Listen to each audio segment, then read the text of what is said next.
السلام علیکم ورحمۃ اللہ وبرکاتہ۔ الحمد للہ رب العالمین والعاقبۃ للمتقین والصلاة والسلام علی سید المرسلین وعلی آلہ واصحابہ اجمعین۔ اما بعد فاعوذ باللہ من الشیطان الرجیم، بسم اللہ الرحمن الرحیم۔ وازواجہ امہات المؤمنین، صدق اللہ المولانا العظیم وصدق رسولہ النبی الامین المتین الکریم، وَنَحْنُ عَلَى ذَلِكَ لَمِنَ الشَّاهِدِينَ وَالشَّاكِرِينَ وَالْحَمْدُ لِلَّهِ رَبِّ الْعَالَمِينَ۔ قرآن پاک کی جس آیت کریمہ کے مختصر حصے کو تلاوت کر کے گفتگو کا عنوان بنایا ہے، اس کی روشنی میں کچھ دیر گفتگو کرنے سے قبل اپنے آقا اور مولا حضرت محمد مصطفیٰ صلی اللہ علیہ وآلہ وسلم کی بارگاہ میں انتہائی عقیدت و محبت کے ساتھ درود پاک کا نذرانہ پیش کریں۔ اللہم صلی علی سیدنا و مولانا محمد بارک وسلم، صلاۃ و سلام علیک یا رسول اللہ صلی اللہ علیہ وآلہ وسلم۔ آج ہم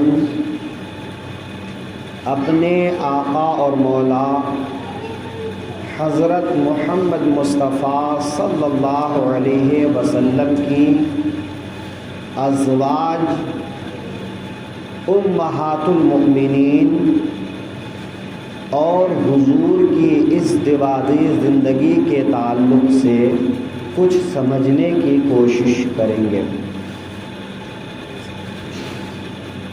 آقائے دو عالم صلی اللہ علیہ وسلم کی زندگی کا مقصد انتہائی عظیم تھا کہ آپ کو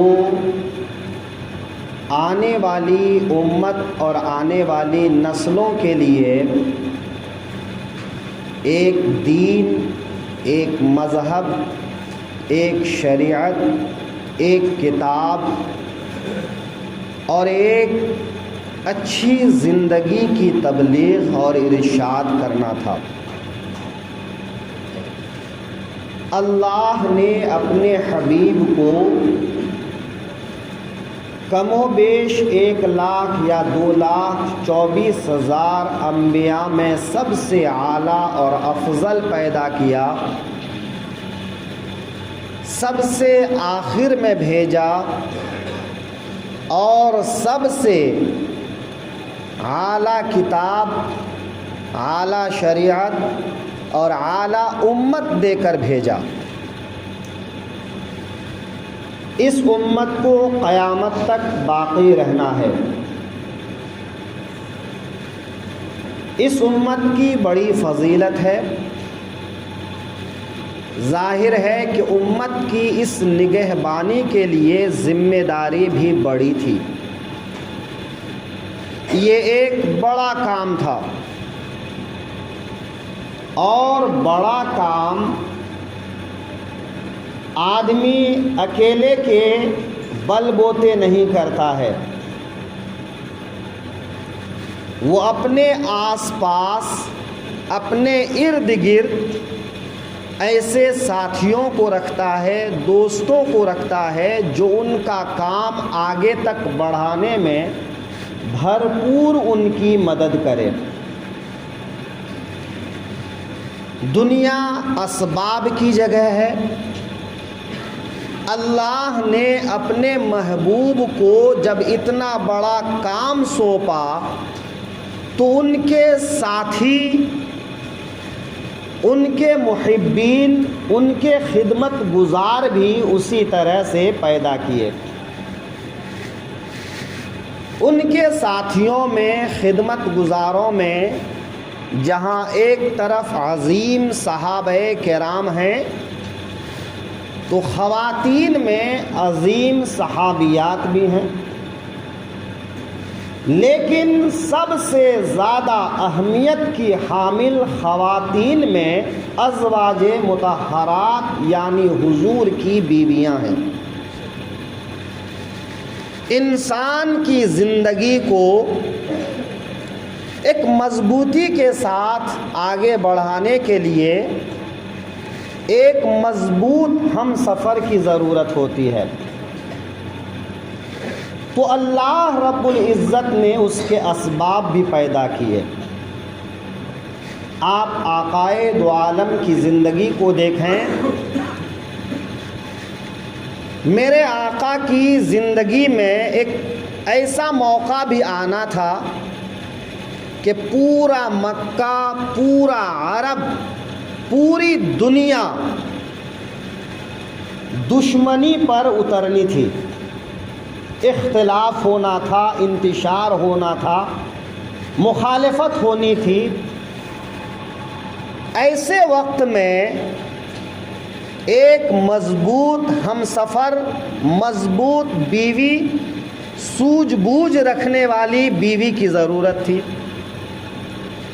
تو اللہ نے اسباب پیدا کیا کہ میرے آقا کا جو پہلا نکاح ہوا، پہلی شادی ہوئی تو حضرت خدیجۃ الکبریٰ سے۔ میرے آقا کی عمر 25 برس، حضرت خدیجہ کی عمر 40 برس۔ اب آپ دیکھیں کہ عمر کا یہ تال میل کیسا ہے۔ آج کے حساب سے اگر ہم دیکھیں تو کوئی تال میل نہیں ہے، لیکن اس زمانے کی بات کر رہے ہیں جب شادی بیاہ کے لیے عمر معنی نہیں رکھتا تھا، وہاں شادی بیاہ کے مقاصد الگ الگ ہوتے تھے۔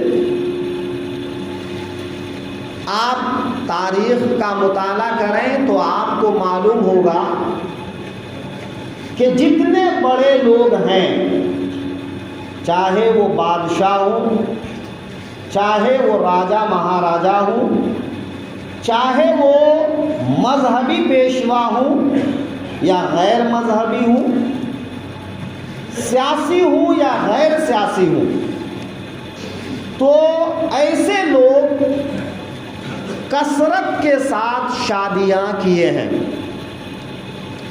ان کی شادیوں کا مقصد ہر آدمی کی شخصیت کے لحاظ سے الگ الگ ہے۔ کہیں معاشرتی، کہیں سماجی، کہیں سیاسی، کہیں اقتصادی، الگ الگ لوگوں کے حساب سے الگ الگ وجہ بنی، اور الگ الگ شادی کے پیچھے الگ الگ وجہ بنی، تو لوگوں نے اسی لحاظ سے شادیاں کی۔ اب ہمارے آقا کی زندگی دیکھیں تو ان کی زندگی تو ایک الگ ہی زندگی تھی، تو ان کے لیے بھی وہ اسباب تھے۔ تو پہلی شادی ہوئی، میرے آقا کی عمر 25 برس، بیوی کی عمر 40 برس۔ میرے آقا کنوارے اور بیوی 2 شوہر سے بیوہ، 2 شوہر کی اولاد، 40 برس کی عمر۔ انسان کی جب عمر بڑھتی ہے تو انسان کا تجربہ بڑھتا ہے، انسان کی سوجھ بوجھ بڑھتی ہے۔ میرے آقا کی زندگی میں جو ایک مرحلہ آنا تھا کہ جب سب مخالف ہو جائیں گے، تو آقا کو سہارا دینے کے لیے ایک ایسی بیوی کی ضرورت تھی جو بیوی سمجھدار بھی ہو، سوجھ بوجھ بھی ہو اور پختہ ہو۔ تو حضرت خدیجہ اس معیار پر مکمل اترتی ہیں۔ پھر آپ دیکھیں کہ جب پورا مکہ مخالف ہوتا ہے تو حضرت خدیجہ ڈٹ کر کھڑی ہو جاتی ہیں، اپنا مال، اپنی جان، اپنی قوت، اپنی عزت، سب کچھ میرے آقا کے لیے لے کر کھڑی ہو جاتی ہیں۔ تو مکمل مضبوطی کے ساتھ آقا کو سہارا دینے والی کون ہے؟ حضرت خدیجہ۔ لیکن عمر کا تقاضا ہے کہ ایک عمر کے بعد ہر کسی کو وفات سے دوچار ہونا ہے۔ میرے آقا نے نبوت کا اعلان فرمایا، 10 سال حضرت خدیجہ ساتھ رہی۔ جب 10واں سال آیا تو حضرت خدیجہ کی وفات ہو گئی۔ حضرت خدیجہ نے 2 بیٹے، 4 بیٹیاں، یعنی 6 اولادیں چھوڑی۔ اب میرے آقا کے کندھوں پر 6 بچوں کی ذمہ داری، کل امت مسلمہ کی ذمہ داری، قیامت تک یہ دین مکمل طور پر باقی اور جاری رہے اس کو آگے بڑھانے کی ذمہ داری، اور ایک طرف پورا مکہ مخالف، ان کی مخالفت کو برداشت کرنے کی ہمت اور حوصلہ۔ ایک انسان کی زندگی کو آپ سوچئے، اتنی ساری ذمہ داریوں کے بعد آقائے دو عالم تنہا ہو گئے۔ شریک حیات حضرت خدیجہ وفات کر گئی۔ مضبوطی کے ساتھ کھڑے رہنے کے لیے ایک چچا تھے، ابو طالب، اسی سال وہ بھی وفات پا گئے۔ تو میرے آقا ہر طرف سے اپنے کو تنہا محسوس کرنے لگے۔ ایسے میں خولہ بنت حکیم نے میرے آقا کی بارگاہ میں مشورہ دیا کہ حضور، ایک پختہ ذہن کی عورت سے آپ شادی کر لیں جو آپ کے بچوں کو سنبھال لے، آپ کے گھر کی ذمہ داریوں کو سنبھال لے، اور آپ گھر کی طرف سے فری ہو کر اپنا کام کر سکیں۔ آقا کریم نے مشورہ قبول کیا، اور دوسرا نکاح سودا بنت زمعہ سے ہوا۔ سودا بنت زمعہ سے نکاح حضرت خدیجہ کے انتقال کے بعد ہوا۔ یہ اعلان نبوت کے 10ویں سال اور 11ویں 12ویں کے بیچ کا سال ہے۔ حضرت سودا بنت زمعہ وہ بھی بیوہ ہیں، اولاد والی ہیں۔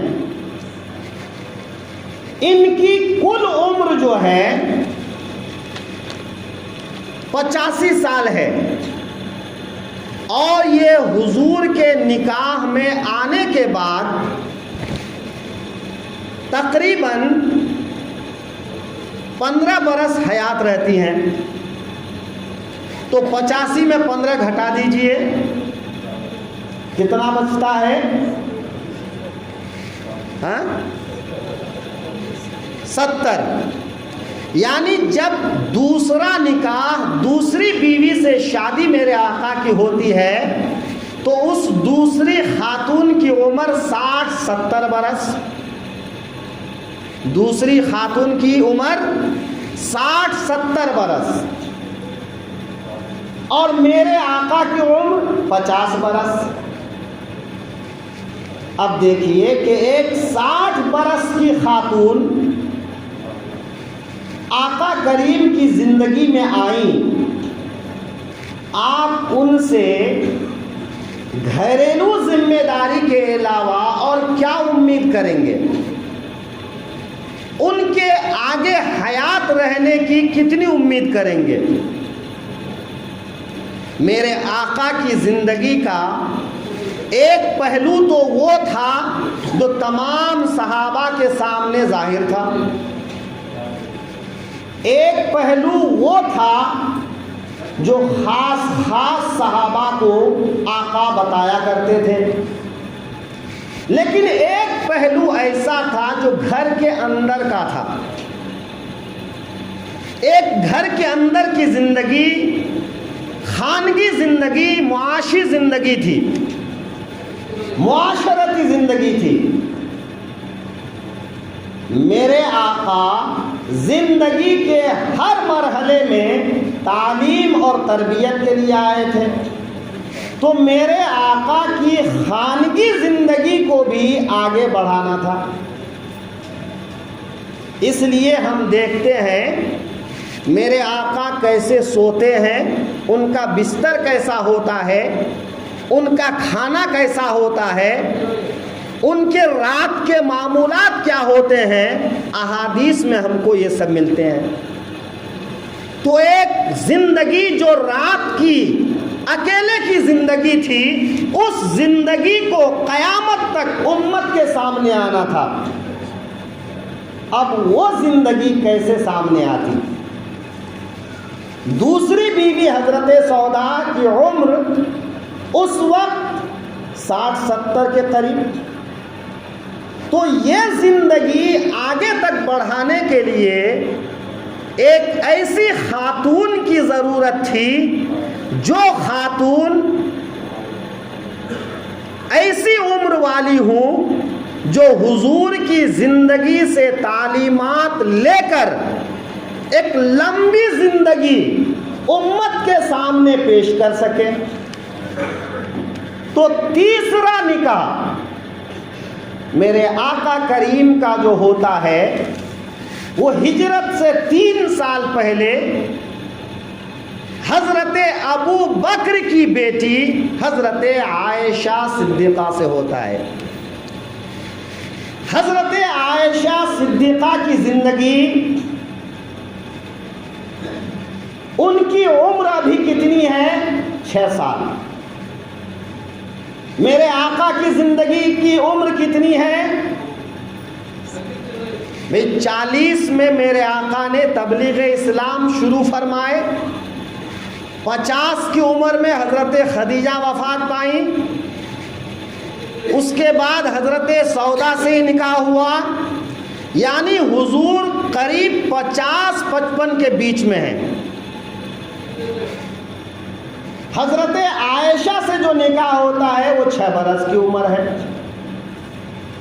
6 سے 9 برس تک حضرت عائشہ اپنے ماں باپ کی پرورش میں رہتی ہیں۔ جب ہجرت کا دوسرا سال آتا ہے تو 9 برس کی عمر میں حضرت عائشہ کو رخصتی کر کے میرے آقا کی بارگاہ میں ان کے گھر میں بھیجا جاتا ہے۔ اب اس وقت میرے آقا کی عمر کتنی ہے؟ تقریباً 55 سال۔ حضرت عائشہ کی عمر کتنی ہے؟ 9 سال۔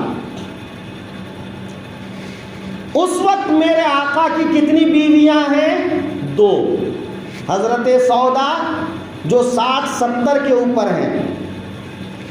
اب ایک ایسی بیوی جو گھر کا کام دیکھ لے وہ حضرت سودا تھی، لیکن حضور کی زندگی کا لمحہ لمحہ یاد کرے اور اگلی زندگی میں امت تک پہنچائے۔ ایک سیکھنے سکھانے کی زندگی، پڑھنے پڑھانے کی زندگی انسان کی کون سی ہوتی ہے؟ 5 سے 6 سال بچہ کھیلتا ہے، 6 سے 7 کے بیچ میں کچھ گھریلو تعلیم دی جاتی ہے۔ بچہ جب 9-10 سال کا ہوتا ہے تو اب وہ ایک پڑھائی لکھائی کے لیے تیار ہوتا ہے۔ جب آپ کے بچے 9-10 سال کے ہوتے ہیں تو دوسری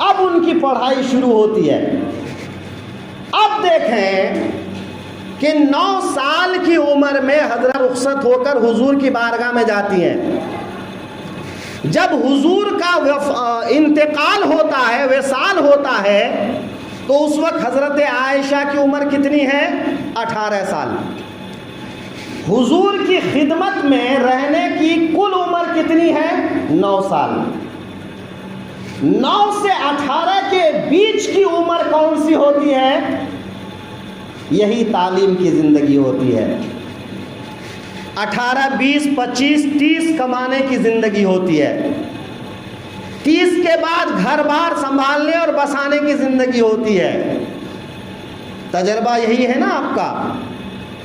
تو 9 سے 18 کی عمر میں جو سیکھنے سکھانے کی عمر ہوتی ہے، اور میرے آقا کی زندگی کا ایک پہلو معلم انسانیت کا پہلو ہے۔ امت کو قیامت تک جو تعلیم کی ضرورت ہے، 23 سال کی زندگی میں وہ تعلیم دے کے ان کو گزر جانا ہے، تاکہ اللہ کا اعلان آ جائے الیوم اکملت لکم دینکم واتممت علیکم نعمتی۔ اے لوگو، میں نے آج تمہارے لیے تمہارا دین مکمل کر دیا اور اپنی نعمتیں تمام کر دی۔ یعنی دین اسلام جو ایک مکمل اسلام ہے، اس اسلام کی تعلیم کو امت کے سامنے پہنچانے کے لیے یہی 23 برس کی زندگی ہے۔ اب 23 برس کی زندگی میں حضرت عائشہ کو کتنا ملا؟ 9 برس کی زندگی۔ اب دیکھیں صحابہ میں عمر دراز صحابہ بھی ہیں، ابو بکر صدیق بھی ہیں، عمر فاروق بھی ہیں، عثمان غنی بھی ہیں۔ ان کے ساتھ ساتھ ایک کھیپ بوڑھوں کی ہے، تو ایک کھیپ نوجوان صحابہ کی ہے۔ حضرت عبداللہ ابن عمر کو دیکھیں، حضرت عبد الرحمن ابن ابو بکر کو دیکھیں، عبداللہ ابن عباس کو دیکھیں، عبداللہ ابن زبیر کو دیکھیں، عبداللہ ابن مسعود کو دیکھیں، ابو ہریرہ کو دیکھیں، عمار ابن یاسر کو دیکھیں۔ آپ صحابہ کی ایک کھیپ دیکھ رہے ہیں، ایک عمر والی اور ایک نوجوان پیڑھی۔ کیا ہوا کہ حضور کی ظاہری زندگی کو عمر والے صحابہ جہاد فی سبیل اللہ اور اسلامی سلطنت کو بنانے میں ان کی زندگی کٹ گئی۔ اب اس چیز کو آگے بڑھانے کے لیے نوجوان پیڑھی آگے آئی، اور وہ نوجوان پیڑھی نوجوان صحابہ کی پیڑھی ہے۔ اب حضور کے بعد ایک لمبے زمانے تک یہ صحابہ کرام حضور کی حدیث کو پوری عالم اسلام میں پھیلا رہے ہیں۔ صحابہ میں تو یہ تھے، صحابیات میں بھی کچھ صحابیات تھیں، لیکن جو گھر کے اندر کی زندگی تھی وہ زندگی کون پھیلاتی؟ تو اس زندگی کے لیے اللہ نے اپنے حبیب کی شریک حیات کے طور پر حضرت ابو بکر کی بیٹی حضرت عائشہ کو چنا۔ زندگی کا مقصد صرف ازدواجی زندگی کی ضروریات پوری کرنا نہیں ہوتا ہے، بچے پیدا کرنا نہیں ہوتا ہے، شخصیت کے اعتبار سے زندگی کا مقصد بدل جاتا ہے۔ تو میرے آقا کی زندگی کا ایک مقصد یہ بھی تھا کہ آپ کی زندگی کا پوشیدہ اور چھپا ہوا پہلو دنیا کے سامنے آئے، اور اس زندگی کو جو سب سے زیادہ محفوظ کر سکتی تھی، تو 9 سے 18 برس کی عمر جو تعلیم و تعلم کی عمر ہوتی ہے، وہ حضرت عائشہ نے حضور کی خدمت میں گزاری، اور اس زندگی کو دنیا کے سامنے اگلے 46 سال تک پیش کیا۔ حضور کی وفات کے بعد حضرت عائشہ کتنے سال زندہ رہتی ہیں؟ 46 سال۔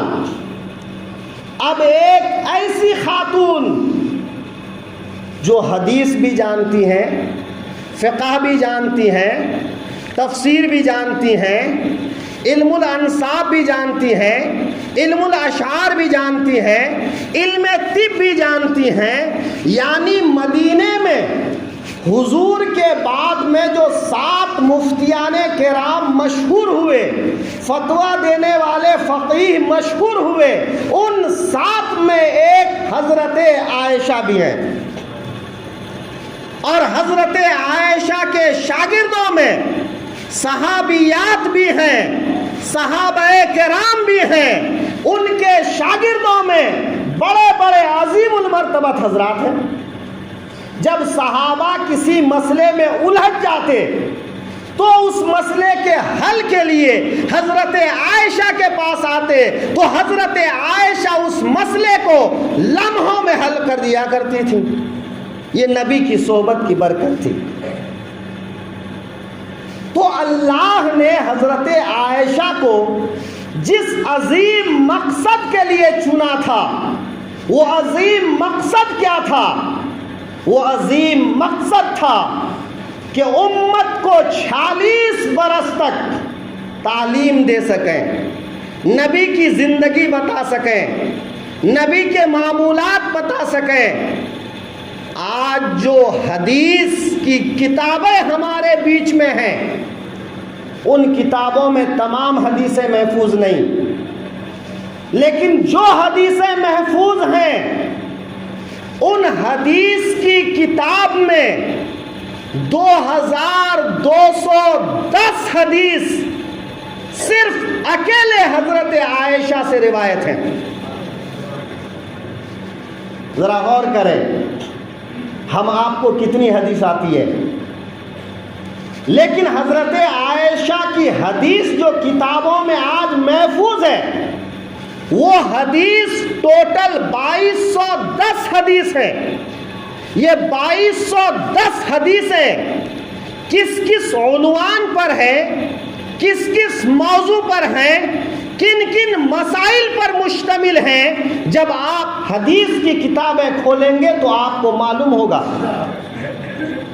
اب یہ عظیم خدمت حضرت سودا سے تو نہیں ہو سکتی تھی، ان سے بھی کچھ حدیثیں مروی ہیں، لیکن کچھ ہیں، لیکن ان کی عمر کا ایک پڑاؤ ہے۔ اب آئیے اس عنوان پر گفتگو کے لیے کم سے کم 2 گھنٹہ ٹائم ہوتا تو تفصیل سے گفتگو کر پاتے، لیکن اسی ٹائم میں مختصراً جو ہو سکے عرض کر دیتے ہیں۔ اب دیکھیے کہ حضور کی زندگی کا 50 اور 63، میرے آقا کی کل عمر کتنی ہے؟ 63 برس۔ 63 برس کی عمر میں 50 برس حضرت خدیجہ کے ساتھ گزر گئے، دوسری شادی نہیں کیے۔ دوسری شادی جب کیے تو حضرت سودا سے وہ کتنے سال کی؟ 60 سے 70 کی۔ تیسری شادی جو ہوئی، رخصتی کی جو عمر ہے حضرت عائشہ کی 9 سال کی۔ لوگوں کو اسی پر بڑا اعتراض ہوتا ہے، لیکن وہ سمجھتے نہیں کہ انسان کے زندگی کے مقاصد الگ الگ ہوتے ہیں اور الگ مقصد کے لیے الگ الگ شادیاں کی جاتی ہیں۔ یہ ایک الگ عنوان ہے، کبھی انشاءاللہ گفتگو ہوگی۔ اب یہ 50 اور 63 کے بیچ میں ایک فتوحات کا سلسلہ شروع ہوتا ہے، تبلیغ کا سلسلہ شروع ہوتا ہے۔ اب لوگوں میں الگ الگ قبیلے، الگ الگ خاندان، الگ الگ مزاج، الگ الگ طور طریقے ہیں۔ ایسے حالات میں آقا کریم کی کل بیویوں کی تعداد 11 ہے۔ کتنی ہے؟ 11 بیویاں زیادہ ہیں۔ قرآن پاک میں حضرت داؤد کے سلسلے میں ہے کہ ان کی 99 بیویاں تھیں۔ حضرت سلیمان کے سلسلے میں ہے کہ وہ کہتے ہیں کہ ایک رات میں وہ صیغہ الگ الگ ہے، 70 یا 90 کہ 70 یا 90 کہ 70 بیویوں سے یا 90 بیویوں سے وہ ہم بستر ہوں گے، اللہ ان سے ہر بیوی سے ایک بیٹا عطا کرے گا، اور یہ سب بیٹے مجاہدین اسلام ہوں گے، گھڑ سوار ہوں گے۔ ہوئے نہیں ہوئے ایک الگ بات، لیکن کیا پتا چلا کہ ان کی 70 یا 90 بیویاں۔ تو پچھلے زمانے میں 100 200 بیویاں رکھنا یہ کوئی عیب نہیں تھا، یہ صرف میں نے انبیاء کے بات بتائے۔ انبیاء کرام کے جو انبیاء کرام کے علاوہ جو بڑے بڑے بادشاہ گزرے، بڑے بڑے امراء گزرے، ان کے حرم سرائے میں بھی اگر دیکھیں گے تو ایسے ہی پائیں گے آپ۔ میں کسی پر کٹاکش نہیں کرتا، نہ میں کسی کا نام لیتا ہوں، نہ کسی کے بارے میں گفتگو کرتا ہوں۔ میرا مقصد ہے میرے لوگوں کو سمجھانا کہ میرے بچے، میرے جوان، میرے لوگ نہ بہکیں، کسی کے ورغلانے میں نہ آئیں۔ تو اس زمانے میں کثرت کے ساتھ بیویاں رکھنا عیب نہیں شمار کیا جاتا تھا، بلکہ اپنی شان دکھلایا، اپنی شان اور عظمت سمجھا جاتا تھا۔ اس کے مقابلے میں میرے آقا کی 11 بیویاں اگر ہیں تو بہت کم ہیں۔ 99 کے مقابلے میں، 70 کے مقابلے میں، 100 200 300 کے مقابلے میں اگر 11 پر صبر کر لیں تو بہت کم ہے۔ یہ 11 بیویاں، وہ جو 11 بیویاں نکاح میں آئی ہیں، ذرا عمر کا تقاضا دیکھیے۔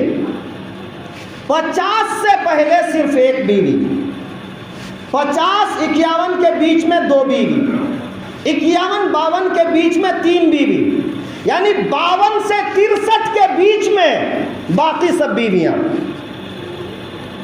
اب ان بیویوں سے جو نکاح ہوا ہے، میں نے وہ پورا نوٹ بھی کیا ہے کہ ان کی عمر کیا ہے، لیکن ڈیٹیل میں جانے کا وقت نہیں ہے۔ لیکن سب بیویاں 15 21 35 اس عمر کی بیویاں ہیں۔ ان میں ایک مطلقہ ہے، باقی سب بیوہ ہیں، 2 قیدی کی حیثیت سے آنے والی ہیں، کنواری صرف ایک ہے حضرت عائشہ، باقی سب کے سب حضور کی بیویاں بیوہ ہیں یا مطلقہ، یا پھر کنیز بن کر آنے کے بعد ان کو آزاد کر کے نکاح کرنا۔ اب ان کی جو عمر کی سطح ہے وہ 20 کے اوپر کی سطح ہے۔ اب ان میں بال بچے والیاں بھی ہیں کہ پہلے شوہر کی طرف سے ان کے پاس اولاد بھی ہے، کئی بیویاں ایسی بھی ہیں۔ اب ظاہر سی بات ہے کہ ان بیویوں سے دین کا کام تو آگے بڑھا، مگر محدود طریقے سے بڑھا کہ ایک سیکھنے سکھانے کی جو زندگی ہوتی ہے، فارغ ہو کر دین کا کام کرنے کی جو زندگی ہوتی ہے، شادی ہو جانے کے بعد، بال بچے ہو جانے کے بعد، ذمہ داریاں بڑھ جانے کے بعد وہ کام تھم سا جاتا ہے، دماغ کام کم کرنے لگتا ہے، حافظہ کمزور ہو جاتا ہے۔ تو ظاہر سی بات ہے کہ یہ ازواج مطہرات نے خدمت دین کیے، لیکن اپنے اپنے دائرے میں، لیکن حضرت عائشہ نے جو خدمت کیے وہ اگلے 46 سال تک ان کا دائرہ بہت وسیع ہے۔ ایک تو یہ وجہ، دوسری وجہ نکاح کرنے کے اسباب الگ الگ ہوئے، وجہ الگ الگ بنی۔ مثلاً چوتھا نکاح حضرت حفصہ سے ہوا۔ حضرت حفصہ حضرت عمر کی بیٹی، حضرت ابو بکر کی بیٹی عائشہ، حضرت عمر کی بیٹی حفصہ۔ میرے آقا ارشاد فرماتے ہیں قیامت کے دن سارے رشتے ناتے ختم ہو جائیں گے مگر میرا رشتہ ناتا باقی رہے گا۔ اب قیامت کا وہ نفع کون ہاتھ سے جانے دیتا؟ تو کسی نہ کسی طرح سے یہ نفع حاصل ہو. تو خلفائے راشدین اس سے محروم کیسے ہو سکتے تھے؟ ابو بکر کی بیٹی سے نکاح کیا، عمر کی بیٹی سے نکاح کیا، ان کو نسبت مل گئی. حضرت عثمان کو 2 بیٹیاں دی، نسبت بنی. حضرت علی کو 1 بیٹی دی، نسبت بنی. تو 2 صحابہ سسر ہوئے اور 2 داماد ہوئے، ان کو یوں نسبت مل گئی. مکے میں حضور کا کٹر دشمن ابو سفیان کی بیٹی اپنے باپ کے خلاف جا کر مسلمان ہو گئی. مسلمان بن کر وہ حبشہ ہجرت کی. حبشہ میں جا کر شوہر بدنصیب ہو گیا، وہ نصرانی بن کے مر گیا. ظاہر سی بات ہے ایک ایسی خاتون جس نے اتنی مخالفت برداشت کر کے اسلام قبول کیا ہوا آج بیوہ ہو گئی، بے سہارا ہو گئی. میرے آقا نے پیغام بھیجا کہ اگر حبیبہ چاہے تو مجھ سے نکاح کر لیں. نجاشی بادشاہ نے نکاح پڑھایا اور ایک صحابی کے ساتھ تو ان کو حضور کی خدمت میں بھیج دیا. یہاں نکاح کی وجہ کیا بنی؟ حضرت حبیبہ کی دلجوئی کہ ایک کٹر دشمن کی بیٹی جو آج بے سہارا بن گئی، اگر ان کی بیٹی سے نکاح ہو جاتا ہے تو دشمن کو یہ پیغام جاتا ہے کہ اللہ کے حبیب کی نظر میں دشمنی معنی نہیں رکھتی ہے. اگر ان کا دین قبول کر لیا جائے تو وہ عزت سے نواز دیتے ہیں. اب حضرت حبیبہ مسلمان ہوئی، نکاح میں آئی. ابو سفیان کی دشمنی کا جذبہ سرد پڑ گیا. فتح مکہ کے دن مسلمان ہو گئے، ان کی زوجہ مسلمان ہو گئی. اچھا، اور بھی آپ دیکھتے جائیں. حضرت سلمہ، حضرت ابو سلمہ کی وفات ہو گئی.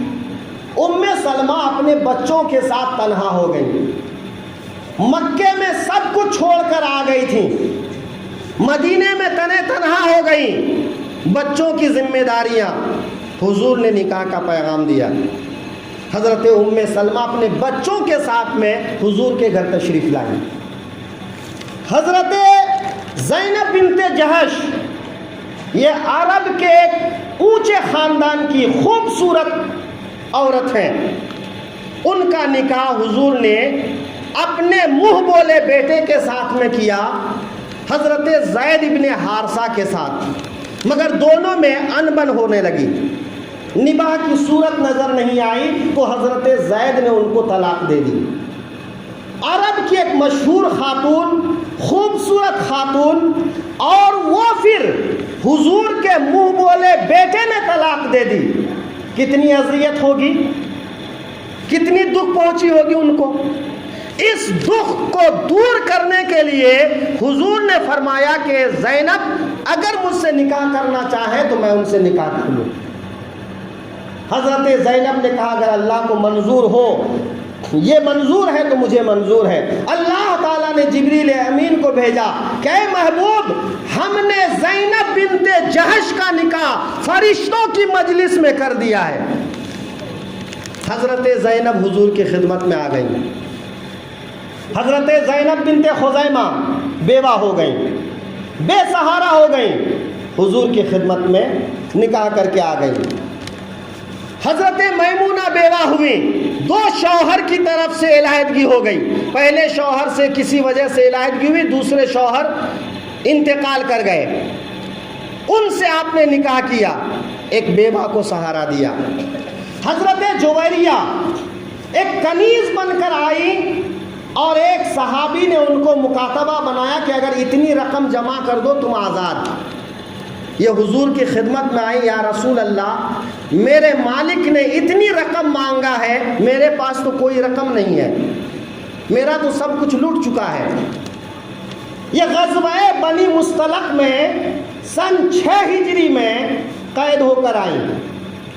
یہ مسلمان ہو گئی تو میرے آقا نے فرمایا میں صرف تمہاری رقم ادا نہیں کروں، اگر اس سے بڑا کام کروں تم کو پسند ہے، کیا تم راضی ہو؟ کہا حضور وہ کیا ہوگا؟ کہا میں چاہتا ہوں کہ تمہاری بدلے کتابت کی رقم میں ادا کر دوں اور میں آزاد کر کے اپنے نکاح میں لے لوں۔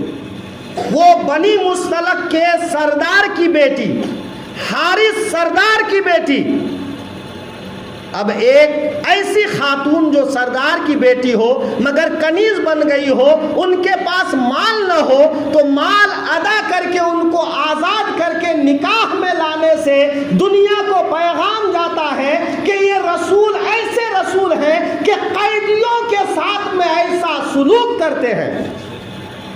2 منٹ وقت اور لوں گا آپ سے۔ حضرت جویریہ کا نکاح ہوا، اس جنگ میں جتنے لوگ قیدی بنے تھے سارے قیدیوں کو صحابہ کرام نے آزاد کر دیا کہ جس خاندان جس قبیلے کی بیٹی حضور کی بیوی بن جائے، ہم کو لائق نہیں ہے کہ اس خاندان کے لوگوں کو، اس قبیلے کے لوگوں کو ہم غلام اور باندیا بنا کر رکھیں۔ سب کو آزادی مل گئی۔